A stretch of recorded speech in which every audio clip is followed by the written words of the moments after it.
আবার একটা নতুন ভিডিও নিয়ে চলে এলাম। কড়াই তেল দিয়ে দিয়েছি আগে, যেহেতু আমি তার উপরে একটু নুন দিলাম। এই নুনটা দিলে কি হয় যে তেলটা ঠিক রবে না। আমি 4টে কাঁচা লঙ্কা রেখে দিয়েছিলাম, তেলের উপরে ছাড়লাম। আর একটু আমি পেঁয়াজটাও দিয়ে দেবো, একটা টমেটোটাও পড়ে গেছে। পেঁয়াজ টমেটো একসাথে কাটা ছিল তো সেজন্য পড়ে গেছে।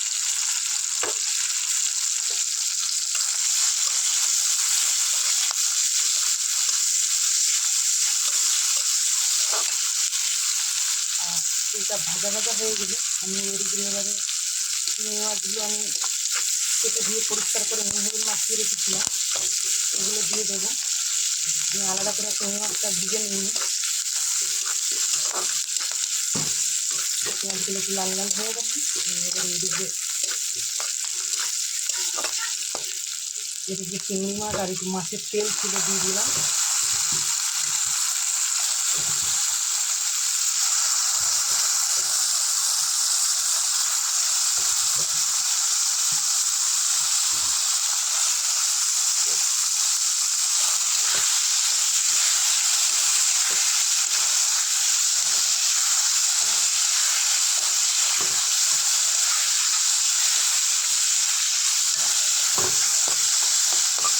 এবারে ভাজা ভাজা হয়ে যাবে।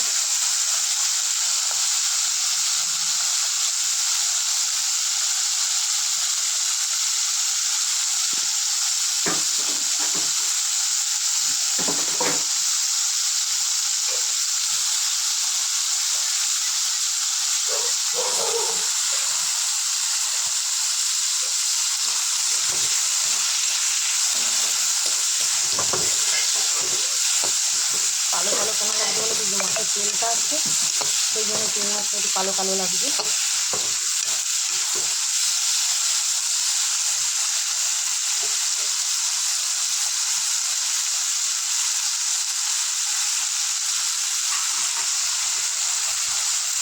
আমি এবারে যা যা মশলা দেওয়া এর উপর দিয়ে দেবো। দিলাম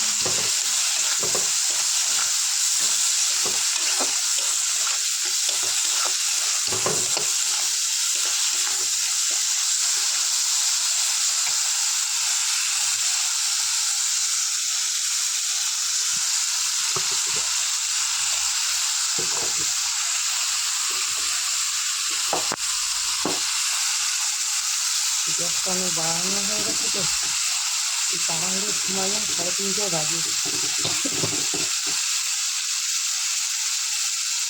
আস্তে আস্তে রান্না করে আবার ভিডিও বানানো, এটাই আমার জন্য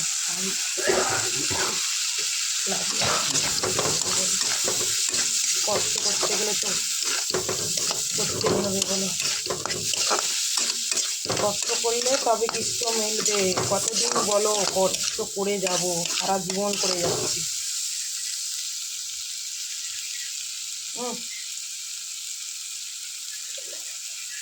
এখন মশলাটা সম্পূর্ণ ভাজা হয়ে গেছে। আমি এবারে সবজিগুলো দিয়ে দেবো। কী কী সবজি দিলাম তোমাদের সাথে শেয়ার করব। আমি সবজিতে দিয়েছি একটা বেগুন ছিল, আর একটু বাঁধাকপি ছিল, আর একটা পেঁপে ছিল। পেঁপেটা অর্ধেক নষ্ট হয়ে গেছে, পাকার জন্য রেখেছিলাম। তাই আমি সব কিছু দিয়ে একটা সবজি করে নিই।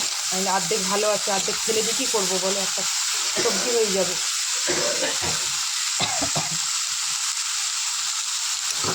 আর আমি কোনোদিন চট করে ফেলি না, যেটা ভালো থাকলে আমি নিই, না হলে খারাপ হয়ে গেলে তখন ফেলে দিতে হয়। পেঁপেগুলো আমার একটুখানি বড় বড় কাটা হয়ে গেছে। এখন যে বটিটা নিয়ে এসছে না গো, তাকিয়ে দেখে কাটতে হবে। আগে আমার যে বটিটা ছিল, আমাকে চোখ বন্ধ করে যদি যে কোনো জিনিস কাটতে বলো আমি কেটে দেবো, কিন্তু এই বটিটা এত ধার বলার মতো না। এই বটিটাতে কাটতেই আমার ভয় লাগে। আমি তাই ভাবছি যে একটা নতুন বটি নিয়ে একটা নতুন কড়া কিনে নিতে পারছি।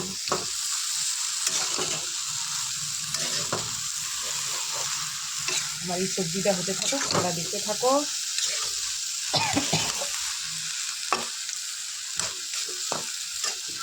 এরকম ঘরে সবজি থাকলে ঝটপট করে একটা সবজি বানিয়ে নাও। একটু চিংড়ি মাছ হলে, একটু মাছের তেল হলে খেতে খুব ভালো লাগবে। আমি মাছের তেলটা দিয়েই বানাবো ভেবেছিলাম, কিন্তু মাছের তেল একটুখানি নিয়ে এসছে, কাতলা মাছের তেলটা আনেনি, রুই মাছের যেহেতু তেলটা নিয়ে এসছে একটু দিতে হবে, তো সেই জন্য আমি তেলগুলো সব ফেলে দিয়েছি, দিয়ে একটু একটু চর্বি যেগুলো সেইগুলো নিয়ে নিয়েছিলাম। তারপর তরকারিটা আমার হয়ে এসছে, আমি সেই জন্য একটু চিনি দিয়ে দিলাম, সামান্য একটু চিনি অ্যাড করলাম। বেশি মিষ্টি হলে আবার আমার ছেলে পছন্দ করবে না, সেই জন্য বেশি মিষ্টি দিইনি।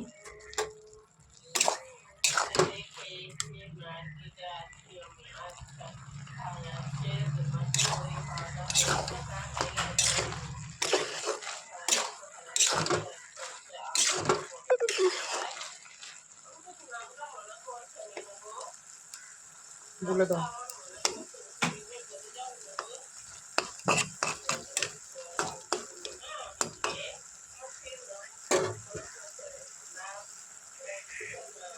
হয়ে এসছে, আর একটু হবে, একটু বাকি রয়েছে, হতে থাকুক, আবার আসছি তোমাদের সাথে। এবার আমার তরকারিটা হয়ে গেছে, নামিয়ে নেব। আর তরকারিটা কত সুন্দর কালার এসছে দেখো, আর খুব সুন্দর তরকারিটা হয়েছে। তোমরা এরকম বাড়িতে বানিয়ে দেখতে পারো, চিংড়ি মাছ হোক, একটু মাছের তেল হোক, সব রকম সবজি দিয়ে। আমার তো সব রকম সবজি নেই, যেহেতু বেগুন, আলু, বাঁধাকপি আর ইয়ে রয়েছে, পেঁপে রয়েছে, এই দিয়ে বানিয়েছি। আর তরকারিটা খুব সুন্দরও হয়েছে, তোমরা এরকম বানিয়ে খেয়ে দেখতে পারো, খুব সুন্দর টেস্টও হয়েছে। সবাইকে বলবো, অনুরোধ করছি, সবাই ফুল ভিডিওটা দেখো, কেউ ভিডিওটা স্কিপ করে দেখো না। আর সবাইকে অনেক অনেক ভালোবাসা, সবাই ভালো থেকো, সুস্থ থেকো, সবাইকে টাটা, আবার পরের ভিডিওতে দেখা হবে। সবাইকে অনেক অনেক ভালোবাসা।